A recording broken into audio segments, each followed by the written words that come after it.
everybody, my name is Ganatages. It's been a while, but we're back in your internet browser today to bring you another installment of the WJAG Recap. And my name is Hannah Betts. We've got an action-packed show for you today.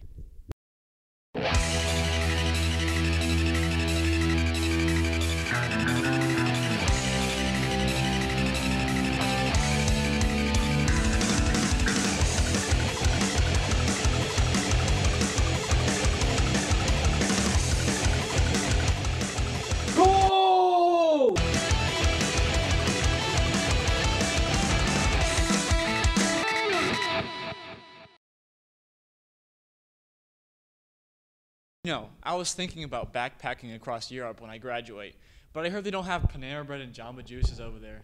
Listen, if you're going to travel, you're going to need to think outside your box a little. Traveling is all about embracing the differences around the world. Many teachers at our school have traveled to different countries, so we asked them the differences between America and the countries they have been to. Mr. Alonso in room 167 has been to China. He tells us the differences and similarities to America. They have a lot of people in China, so they do not have the same concepts of personal space that we do in this country. Here we're very obsessed with having our own area and not stepping into each other's space. In China they're much more on top of each other, much more physically close to one another because they have to be. There's 1.3 billion people there. Ms. Hines, the step team coach, has been to Korea and Japan. Like, things that are different would be like in Korea and Japan, it's more seafood based, and they also go to school Sunday to Saturday. The language is a big language barrier. They do have Subways and McDonald's. Everyone has McDonald's. Ms. Rodriguez in 442 went to Spain and tells us her experience and comparisons between the two countries. When I was 12 years old, I did visit Spain because my stepmother is from Spain. And it was incredible. The culture is extremely different from one extent to the other to that of the United States. With that said, I'll give you a couple of differences. Women were not allowed to, back in 1969 that I went, were not allowed to wear pants in public. That was against, I guess, the cultural heritage. People are very friendly, they're very family-oriented. So while there are many cultural differences from one country to the United States of America, the one thing that is great, that under globalization, and as either a youngster or maybe someone me that is older, the more that you venture out and see the differences in the culture, the more you can get a greater understanding of how it kind of just weeds into your culture once you leave your country. So I thought that was always fascinating. This is Christopher Sylvia for WJAG News. And you know, if you don't want to travel, maybe you want to try one of those cultural clubs we have here at Coral Glades. Last month we visited the Spanish Club. Que interesante. It's gone and now it's back, the Spanish Club. Spanish Club is basically a club dedicated to help students fulfill their requirements for college, whether that be service hours or officer positions, just because colleges are really into that whole mentality of embracing your culture and embracing where you come from. So that's one thing that we provide that other clubs may not. As we interviewed the president of the Spanish Club, he gave us his thoughts and views about the Spanish Club's benefits, purpose, and how it's different from the National Spanish Honor Society. Help us build and shape really the entirety of the club, how the students want it. Most of it are just going to help us, grow Spanish Club. We're starting this year kind of like brand new, demolishing everything, picking it up from the ground. Hopefully, if we get the Spanish Club started, future will be, fun trips, fun activities. I mean, really anything. It's honestly up to the students, whatever the students really think they want to do with the club or think the club can do, whether it be competitions or, anything ranging from there. National Spanish Honor Society kind of caters to those students who, have the 3.0 GPA, very good students, and, they're looking for them to go above and beyond. Not to demean the Spanish Club, but, no, there are some students who don't meet that 3.0 GPA requirement or just don't have the ability to pay for dues or shirts and things like that. So we kind of cater to those who want a kind of debt-free, no payment kind of option. We're here for you guys, whether that be service hours or whatever you guys truly need to fulfill your requirements. and help you going on forward into college. So room 125, we're always there every Monday. For those of you who are in other clubs, you only have to go one Monday a month, just so it fits a little bit more into your schedule, and hope to see you there. This is Luke Amorum for WJAG. Those stories have me reaching for my passport already. That's true, but now I have a new problem: no money. If I'm going to have an adventure this year, I'm going to have to settle for trying out a new show on Netflix. And a great name for itself within the television industry, with its widely revered original programming, such as Daredevil, Stranger Things, Orange is the New Black, and of course, House of Cards. These shows were just a few examples of the massively popular original content which Netflix has to offer in 2016. Among these programs, the streaming giant also produced a number of varying projects, such as animated features, comedy specials, and even shows targeted specifically toward little children. Just like 2016, next year is set to be filled with new original content released by Netflix. News of their upcoming programming has left some Glade students drooling with anticipation for more. I'm looking forward to Iron Fist. I've been a long fan of all the Marvel Netflix series, and I can't wait to see what they come up with this one. Iron Fist is the fourth show within the Netflix Defender series. It follows in the same footsteps as previously aired programs including Daredevil, Jessica Jones, and the recently released Luke Cage. Come on. I probably want to see the new season of Stranger Things. The show I'm looking forward to watching is Stranger Things. The second season of the highly acclaimed sci-fi series, Stranger Things, is set to launch sometime in 2017 and is rumored to continue the story of the first season. The newest Netflix original series I like to watch is the new comedy series by Dave Chappelle. Dave Chappelle, the comedian highly regarded as one of the best of all time, has partnered with Netflix to produce 3 new comedy specials. The 3 Netflix specials will be the first Chappelle has done in nearly 12 years, and people are eagerly awaiting his return. These are only a few of the highly anticipated new programs coming to the streaming service in 2017. This is Gannon Tages with WJAG News. Some of the shows look pretty great. You know, we're in TV production. I'll bet we could make it a new show and sell it to Netflix. Yeah, I'll bet we could. Plus, I heard Mr. Alonzo has a win an Oscar, get an A policy, but maybe we should focus on getting people to watch the morning announcements every day. Lights, camera, action. Every year, the students in TV production focus on bringing interesting, local, and school-wide news stories to you. Every aspect of filmmaking is done by them. The taping, editing, script writing, and even producing. Alright, so here's what we're gonna do.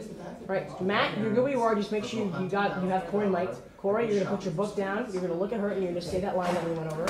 Alright? You guys, you're not gonna do anything just yet, okay? You're not in the shot, alright? Got it? Thumbs up? But whether these news stories are nearly perfect or they fall average, when filmmaking, there is always room for improvement.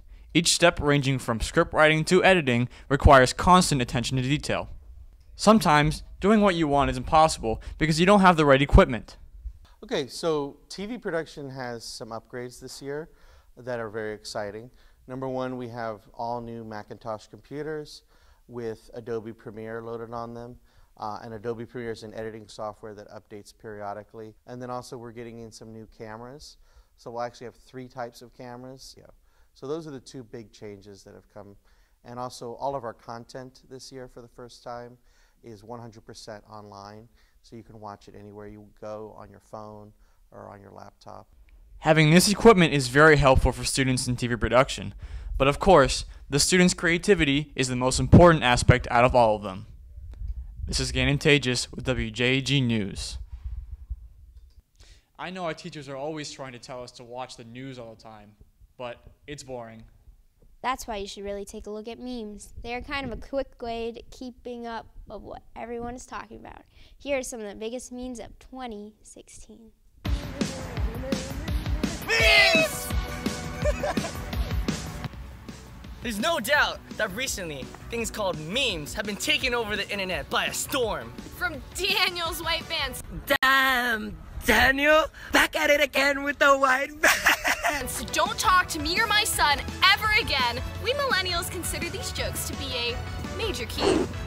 And in case you've been living under a Wi-Fi-less rock recently, who you calling Pinhead?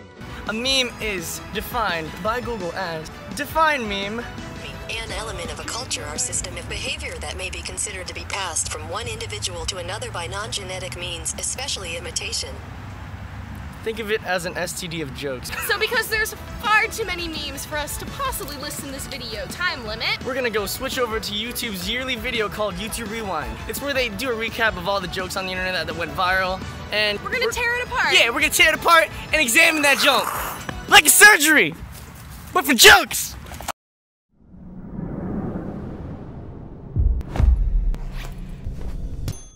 Bring it. When the internet found an old picture of The Rock, we just couldn't let it slide. Pokemon Go. Squishing things with big machines. For some reason, this was really popular.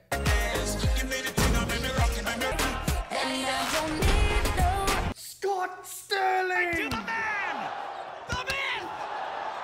The legend! His teammates help him to his feet. No! They raise him heavenward!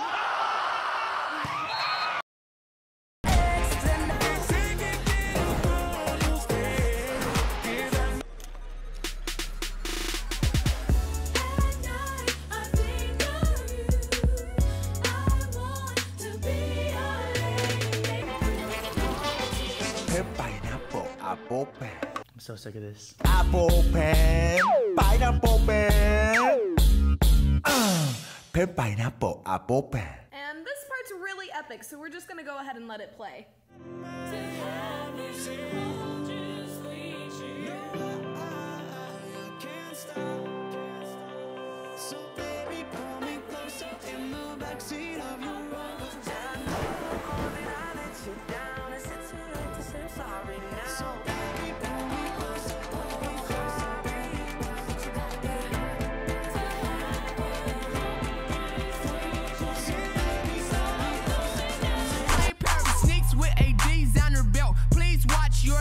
Cause I'm feeling myself. Throw a flag on the plate. Man, somebody get the ref. Blah, blah, blah, blah, blah. Man, somebody get some help. Pull up on the block. Hit the quad. Hit the quad.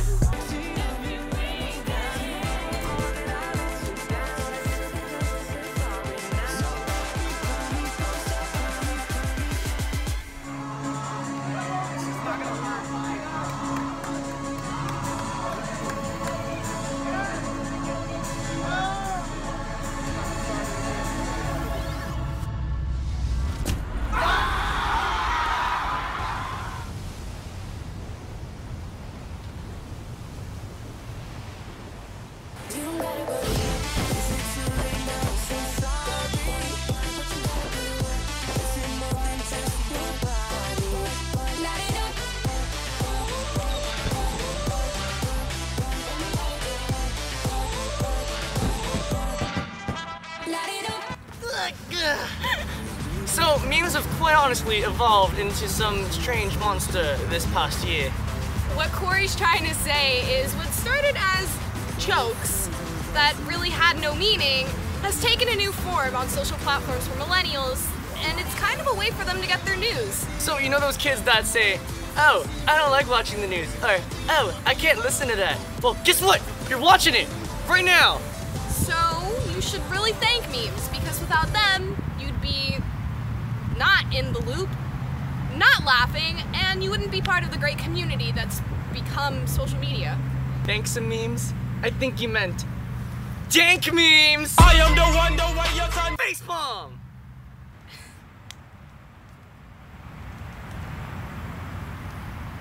Cut. Whoa, what does it mean when your GPA goes into negative digits?